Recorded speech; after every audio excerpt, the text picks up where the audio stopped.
సకల దేవతా స్వరూపుడు శ్రీ షిరిడి సాయినాథ్ మహారాజ్ గారి పాదాల విందాలకు శిరస్సు వంచి నమస్కరించుకుంటూ, అలాగే ఒకసారి శ్రీ సాయి సన్నిధిలో ఒక భక్తుడు బాబాను, బాబా ఏకాదశి రోజున ఉల్లిపాయ తినవచ్చా తినకూడదా అని చెప్పి అడుగుతాడు. అందుకు సమాధానంగా బాబా తినకూడదు అని చెప్తారు. అప్పుడు ఆ భక్తుడు, బాబా ఉల్లిపాయ ఎప్పుడు తిన్నా ఉల్లిపాయే కదా, మరి తినడానికి ఏమిటి ఇబ్బంది అని చెప్పి అడుగుతాడు. అప్పుడు బాబా, అలాగైతే తిను మరి అని సమాధానం ఇస్తారు. అక్కడే కూర్చొని ఈ సంభాషణ అంతా వింటున్నటువంటి మాధవరావు కొంచెం ఆశ్చర్యంగా, కొంచెం ఉపహాస వదనంతో, అలా ఎలా 2 మాటలు మాట్లాడతారు దేవా అని చెప్పి అడుగుతారు. అప్పుడు ఏకాదశి రోజున ఉల్లిపాయ తినకూడదు అని ఒకసారి చెబుతావు, ఇంకొకసారి తినమని చెబుతావు, నీ మాటలు చాలా గమ్మత్తుగా ఉంటాయి బాబా అని చెప్పి అడుగుతాడు.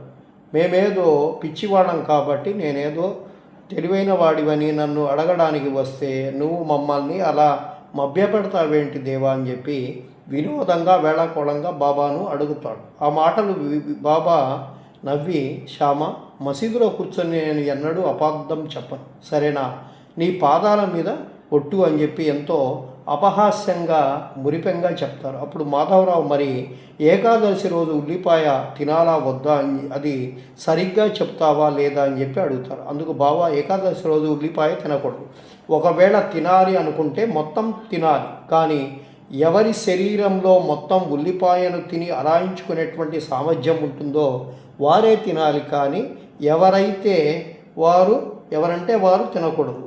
ఇక వెళ్ళు, ఇదిగో ఊది తీసుకో అని చెప్పి సమాధానం ఇచ్చి పంపిస్తాడు.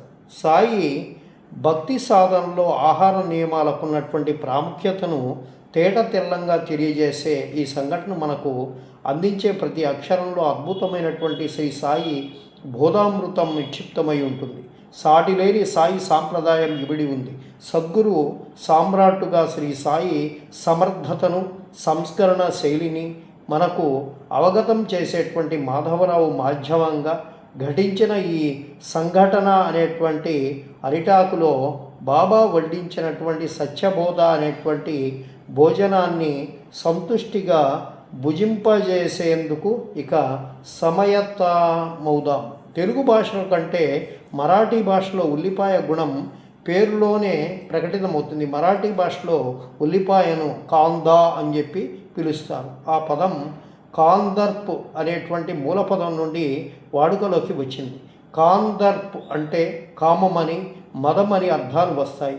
కామాన్ని ప్రేరేపించే గుణం కలది కావడం వల్ల ఉల్లిపాయను కాందర్ప్ అని చెప్పి పిలుస్తారు. అంతేకాదు, ఉల్లిపాయ మోక్ష కామోద్దీపమైనటువంటి కలిగిస్తుందని ప్రముఖ ఆయుర్వేద గ్రంథమైనటువంటి చరక సంహిత చెప్తుంది. కనుక యోగ నియమాలను అనుసరించి ఉల్లిపాయను తామసిక పదార్థంగా పరిగణిస్తారు. ఇక గ్రహాల కదలికలను బట్టి మరియు ఆ కదలిక మనస్సుపై చూపే పరిణామాన్ని బట్టి ఏకాదశి రోజున అప్రయత్నంగా మనసు అంతర్ముఖం అవుతుందని, కనుక ఆ రోజు మనస్సుకు తమో గుణాన్ని కలుగజేసి విషయ వాసనను ప్రేరేపించి మనసును లక్ష్యంపై నిలువనీయకుండా చేస్తుంది అనేటువంటి ఉద్దేశంతో ఉల్లిపాయను సాధకులు తినకూడదని ఆధ్యాత్మిక మార్గంలో, ముఖ్యంగా యోగ మార్గంలో చెబుతారు.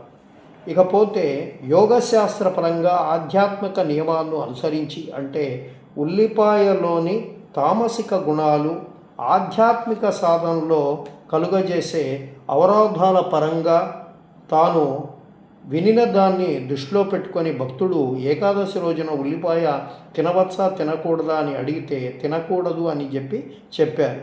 ఋత్సుకలు ప్రశ్న అడిగిన నేపథ్యంలో దృష్టిలో నుంచుకొని తినకూడదు అని బాబా ఇచ్చినటువంటి సమాధానం. కానీ బాబా ఏ